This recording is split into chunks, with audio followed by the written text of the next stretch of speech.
ನಮಸ್ಕಾರ ಫ್ರೆಂಡ್ಸ್, ಬನ್ನಿ ಇವತ್ತು ಶಾವಿಗೆ ಬಾತ್ ಯಾವ ಥರ ಮಾಡೋದು ಅಂತ ಹೇಳಿಕೊಡ್ತಾ ಇದ್ದೇನೆ. ಶಾವಿಗೆ ಉಪ್ಪಿಟ್ಟು ಅಂತ ಸಹ ಕರೀತಾರೆ. ಬೇಗನೆ ಮಾಡಿಕೊಂಡು ಬ್ರೇಕ್ಫಾಸ್ಟಿಗೆ ಮಾಡ್ಕೊಳ್ಬೋದು. ಮೊದಲಿಗೆ ನಾನಿಲ್ಲಿ ನೀರು ಬಿಸಿ ಆಗಲಿಕ್ಕೆ ಇಟ್ಟಿದ್ದೇನೆ. ಇವಾಗ ಇದಕ್ಕೆ ನಾನು 1 ಕಪ್ ಆಗುವಷ್ಟು ಶಾವಿಗೆಯನ್ನು ಸೇರಿಸ್ಕೊಳ್ತಾ ಇದ್ದೇನೆ. ನೀರಲ್ಲಿ ಒಂದು 2 ನಿಮಿಷ ಕುದಿ ಬಂದರೆ ಸಾಕು. ಇವಾಗ ಸ್ವಲ್ಪ ಉಪ್ಪನ್ನು ಸೇರಿಸ್ಕೊಳ್ತಾ ಇದ್ದೇನೆ. ನೋಡಿ, ಇವಾಗ ಕುದೀತಿದೆ. ಇಷ್ಟಾದರೆ ಸಾಕು. 2 ನಿಮಿಷಕ್ಕಿಂತ ಜಾಸ್ತಿ ಬೇಯಿಸಬಾರ್ದು. ಇವಾಗ ಇದನ್ನು ಸೋಸಿಕೊಂಡು ತೆಗೆದುಕೊಳ್ತಾ ಇದ್ದೇನೆ. ನೋಡಿ, ಇವಾಗ ಶಾವಿಗೆ ರೆಡಿಯಾಗಿದೆ. ಇದನ್ನು ಸೈಡಲ್ಲಿ ಎತ್ತಿಟ್ಕೊಳ್ಳುವ. ಇವಾಗ ನಾನಿಲ್ಲೊಂದು ಪಾತ್ರೆ ಬಿಸಿ ಆಗಲಿಕ್ಕೆ ಇಟ್ಟಿದ್ದೇನೆ. ಇದಕ್ಕೆ 2 ಟೇಬಲ್ ಸ್ಪೂನ್ ಆಗುವಷ್ಟು ಎಣ್ಣೆ ಸೇರಿಸಿದ್ದೇನೆ. ಇದರಲ್ಲಿ ನಾನೀಗ ಕಡಲೆ ಬೀಜವನ್ನು ಫ್ರೈ ಮಾಡಿಕೊಳ್ತಾ ಇದ್ದೇನೆ. ಇವಾಗ 1 ಟೇಬಲ್ ಸ್ಪೂನ್ ಆಗುವಷ್ಟು ಸಾಸಿವೆ, ಹಾಗೆ ಕಡಲೆಬೇಳೆ, ಹಾಗೆ ಸ್ವಲ್ಪ ಉದ್ದಿನ ಬೇಳೆಯನ್ನು ಸೇರಿಸಿಕೊಳ್ತಾ ಇದ್ದೇನೆ. ಬೇಳೆ ಕೆಂಪಗಾಗುವವರೆಗೆ ಚೆನ್ನಾಗಿ ಫ್ರೈ ಮಾಡಿಕೊಳ್ಬೇಕು. ಇವಾಗ ಸ್ವಲ್ಪ ಕರಿಬೇವು ಸೊಪ್ಪನ್ನು ಸೇರಿಸಿಕೊಳ್ತಾ ಇದ್ದೇನೆ.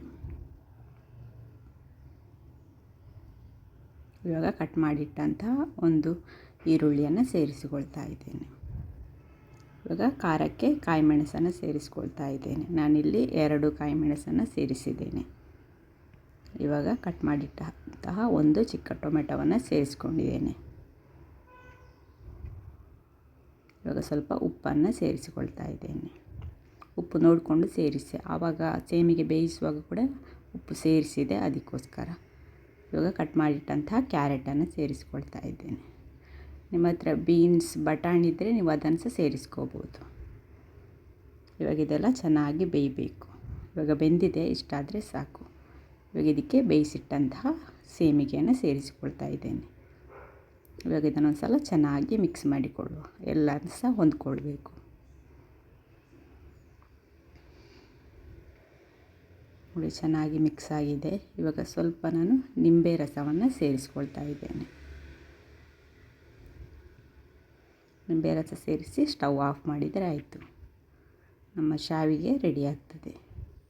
ಮದುವೆ ಮನೆಗಳಲ್ಲಿ ಸಿಗುವ ಶಾವಿಗೆ ಬಾತ್ ಥರನೇ ಟೇಸ್ಟ್ ಬಂದಿರ್ತದೆ.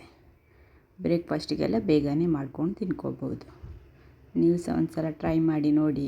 ಹೇಗಾಗಿದೆ ಅಂತ ಕಮೆಂಟ್ ಮಾಡಿ ತಿಳಿಸಿ. ಹಾಗೆ ವಿಡಿಯೋಕ್ಕೊಂದು ಲೈಕ್ ಕೊಡಿ.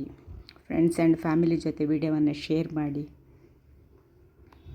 ಹಾಗೆ ಯಾರೆಲ್ಲ ನನ್ನ ಯೂಟ್ಯೂಬ್ ಚಾನಲನ್ನು ಸಬ್ಸ್ಕ್ರೈಬ್ ಮಾಡ್ಕೊಂಡಿಲ್ಲ, ಪ್ಲೀಸ್ ಸಬ್ಸ್ಕ್ರೈಬ್ ಮಾಡ್ಕೊಂಡು ನೋಡಿ. ಹಾಗೆ ಕೊನೆಯವರೆಗೆ ವಿಡಿಯೋ ನೋಡಿದ್ದಕ್ಕಾಗಿ ಧನ್ಯವಾದಗಳು. Thank you.